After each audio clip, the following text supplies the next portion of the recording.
What's going on, guys? Alright, so this video is pretty self-exploring. These are 5 traps that I feel like people just forgot about, never played, or something along those lines. Now, disclaimer. I'm not saying these cards are like top tier, like gonna change the meta format, but I'm saying there's some good cards I feel like people just completely forgot about or don't play as often.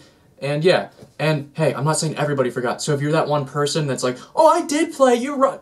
Keep it to yourself, okay? You're not special. I'm just saying broad majority of people, you don't see these playing anymore. So let's get on with the video. Alright, so first card up, Void Trap Hole. Now, a lot of people didn't play this card. I was one of the few that did. And I want to give you my opinion about it because, I want to. So basically, you don't know what this does. When your opponent special summons a monster with 2,000 or more attack, you can negate its effects and destroy it. Now, when I've posted about this in the past, people always go, oh, well, negating its effects is not good, like, people can still, like, get through it or something. I don't know. Their opinions are stupid. Not stupid, I'm kidding. I can see the flaws in the card, but I've actually never had a time, not never, but just like any trap card, I've had times where it doesn't work, but I've had no times where it's like, this card hasn't helped me. Like, having a Void Trap Hole has helped me, just like having a Bottomless, or having a Compulse, or a Solemn, like, it's helped me in that way. It's helped me a lot of times, actually, because it's just another trap hole, basically, for the monsters with 2,000 more attack. The only thing that bothers me is when Exciton came out, I could never fucking Void Trap Hole Exciton Knight, which always bugged me, because it's 1900. But a lot of the big XYZs and Synchros, and even just any effect monster, it's 2,000 attack or higher most of the time. And it's just, it's never been bad. I don't know why people don't play this card. So people say it's bad, but every time I've ever played on Dev Pro, it's never been a bad outcome for me. It usually gets rid of the monster that I'm trying to get rid of, and that's pretty much the extent of that. If they have Forbidden Lance or something like that, well, it's going to exactly happen to me if I use Bottomless or something. I think the major flaw that people like about this, unlike with like Bottomless is 1,500 attack or more, there's 2,000 or more, and maybe that's why people don't play it.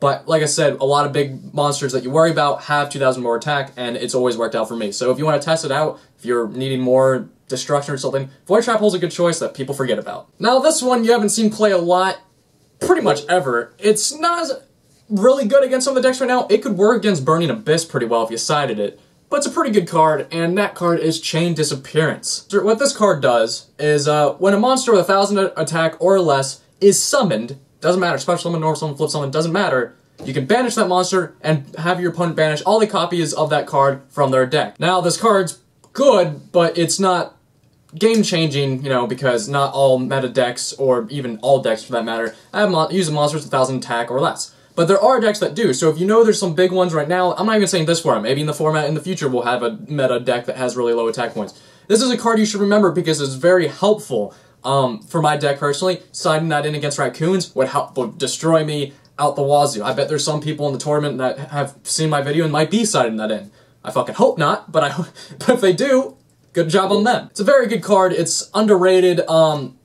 Like I said, not as useful right now. It does work against some of Burning Abyss cards. It works against Dante, or whatever his name is. Their XYZ and stuff.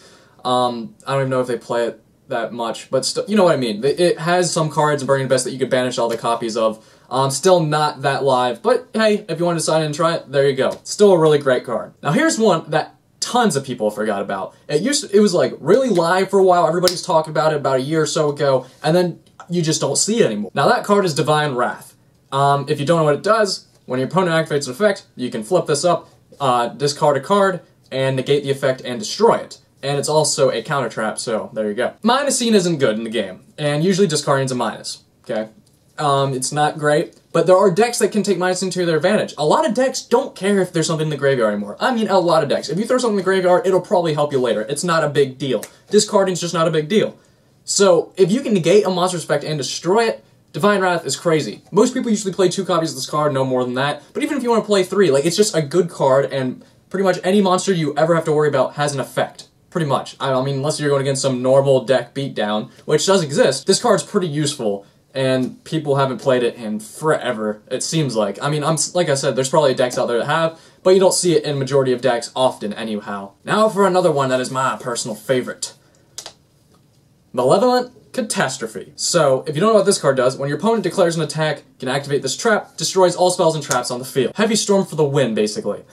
This card was kind of played when the artifacts came around, but I have not seen it in forever, like anywhere. I haven't even ever gotten really Malevolent Catastrophe when artifacts and stuff came out.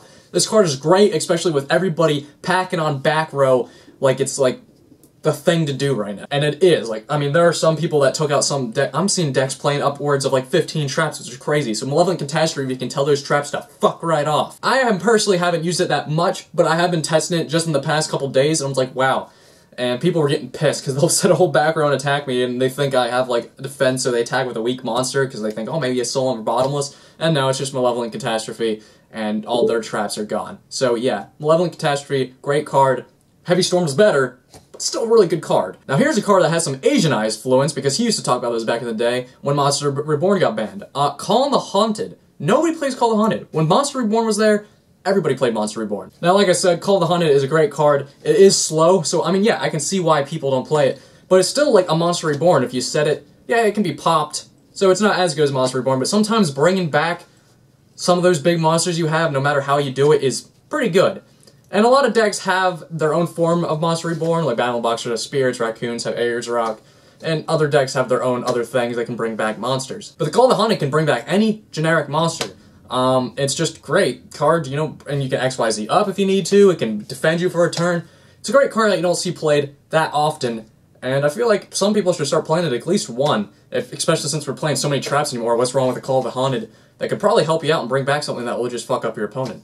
But, yeah, guys, that's 5 traps right there that will, you've probably forgotten about. And there's reasons why they were forgotten. Some people don't play them, but they're still great cards that I feel like could be played in decks.